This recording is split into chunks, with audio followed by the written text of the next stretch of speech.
Officer, this is a federal immigration matter. We got it under Sir, I need control to see here. your credentials, federal ID and badge, right Okay, now. we're in the middle of an operation. I can show you ID after we secure the No, scene. sir, you'll show me ID right now. That's not how this works. We don't have time for this. We have authority to enter this Then residence. you'll have documents.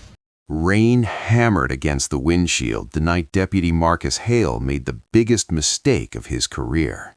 What started as a routine patrol on the outskirts of town turned into something far darker when he spotted a black sedan parked alone behind an abandoned warehouse just after midnight. The engine was running, the headlights were off, and inside sat two men locked in what looked like a heated argument. Marcus approached slowly, one hand near his holster, his flashlight cutting through the darkness. The moment his beam hit the car, both men froze. One immediately stepped out, raising his hands, calm but tense. The other remained seated, staring straight ahead like he was trying not to panic. Marcus demanded identification. The standing man reached into his coat slowly and handed over a badge. FBI. But something felt wrong. Why would an FBI agent be meeting secretly in an abandoned lot in the middle of the night? Why did the other man look terrified? And why, when Marcus asked what was happening, did the supposed agent avoid answering directly? Every instinct in Marcus screamed that something was off. Then the terrified man suddenly shouted, "He's not who you think he is!"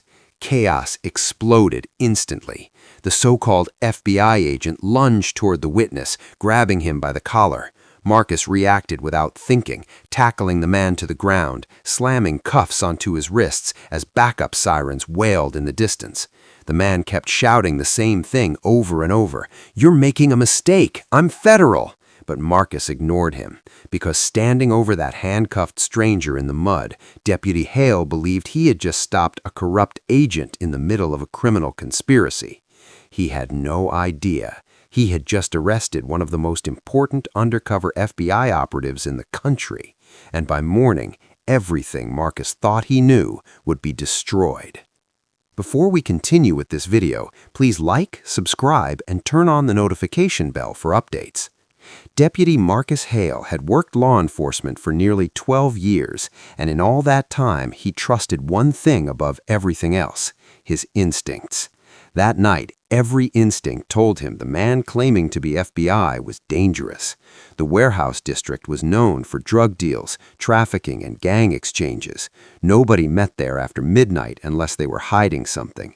So when Marcus saw that sedan tucked behind the building, with both men acting nervous, his suspicion went through the roof immediately.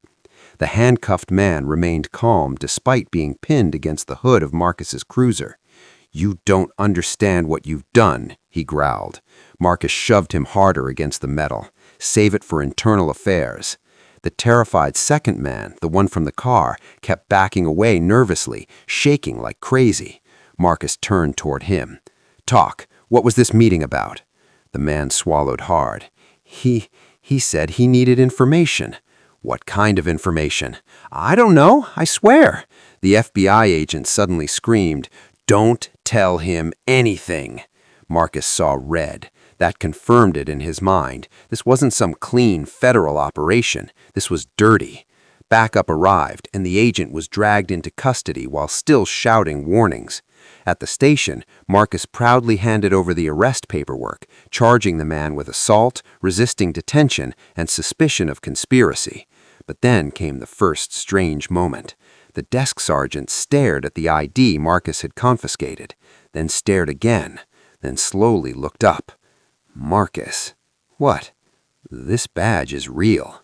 "No way." The sergeant's face didn't move.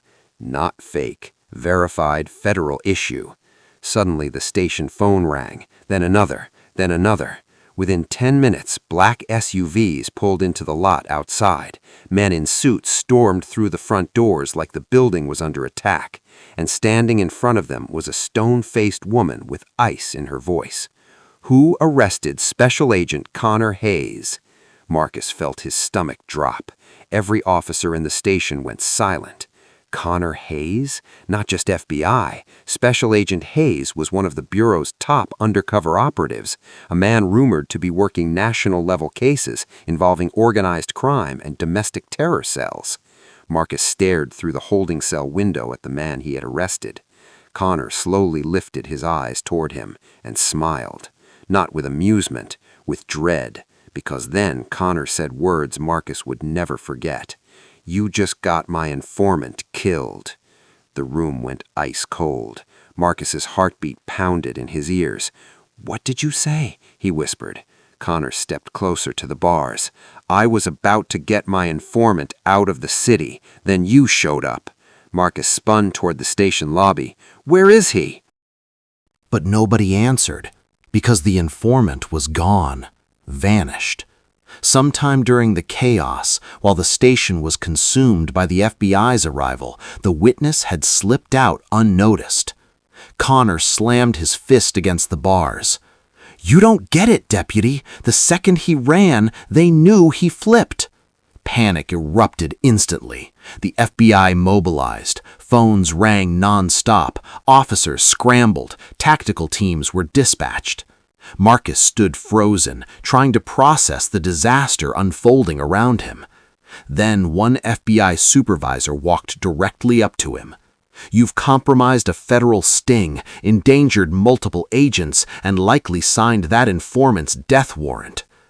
Marcus couldn't breathe, but something still bothered him.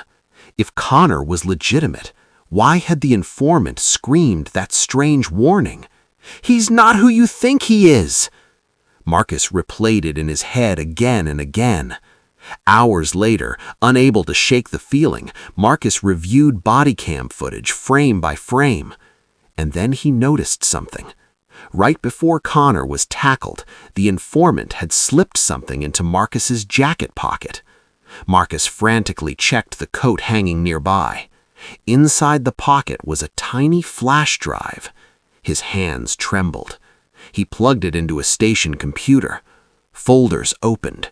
Videos, bank records, internal memos. And then his stomach dropped. Because the files didn't expose criminals, they exposed FBI agents. Bribes, payoffs, secret off-book operations.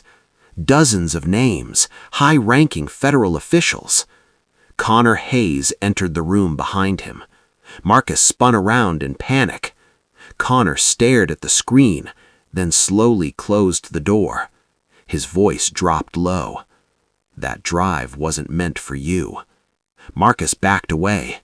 "What the hell is this?" Connor looked him dead in the eyes, then whispered, "The reason they're trying to kill both of us." Marcus's mind raced. "You're telling me the FBI is dirty?" Connor shook his head. Not the FBI, a faction inside it. He explained everything. The trafficking investigation had uncovered more than criminals. It uncovered federal officials protecting them. Agents, politicians, businessmen, powerful people tied into a network so deep Connor couldn't trust anyone above him anymore. The informant had discovered proof. That flash drive. That's why he panicked tonight. He wasn't afraid of me. He was afraid they'd see him talking. Marcus realized the horrifying truth. He hadn't interrupted an arrest. He had interrupted an execution. Connor leaned closer. The men who came tonight, some of them are compromised. Marcus's blood froze. As if on cue, the station lights suddenly shut off.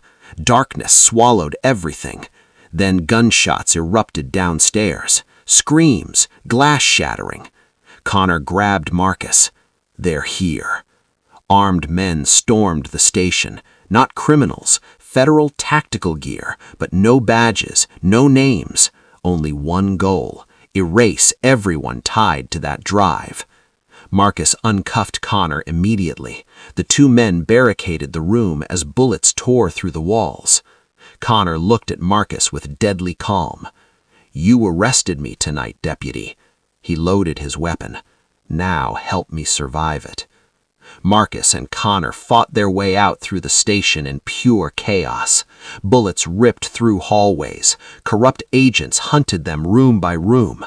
Together they escaped into the night, carrying the flash drive as every law enforcement channel suddenly branded them fugitives. The next 48 hours became a war. Marcus abandoned everything, his badge, his home, his reputation. Connor used underground contacts to leak parts of the files to trusted journalists, judges, and outside investigators. Then came the trap. Connor arranged a fake exchange, pretending he'd surrender the original flash drive in return for immunity. The corrupt official showed up personally, wiretaps rolling, snipers positioned, federal marshals loyal to Connor waiting nearby. The moment the conspirators confessed, the takedown began. Arrests exploded across 3 states overnight. News outlets called it one of the largest corruption busts in modern bureau history. Weeks later, Marcus stood outside the courthouse, cleared of all wrongdoing, but forever changed. Connor approached him one last time. "You made a mistake that night," Connor said. Marcus looked down. Connor smirked. But mistakes reveal truth faster than plans ever do. Marcus laughed bitterly. "You still mad I tackled you?" Connor smiled. "You hit pretty hard for a deputy."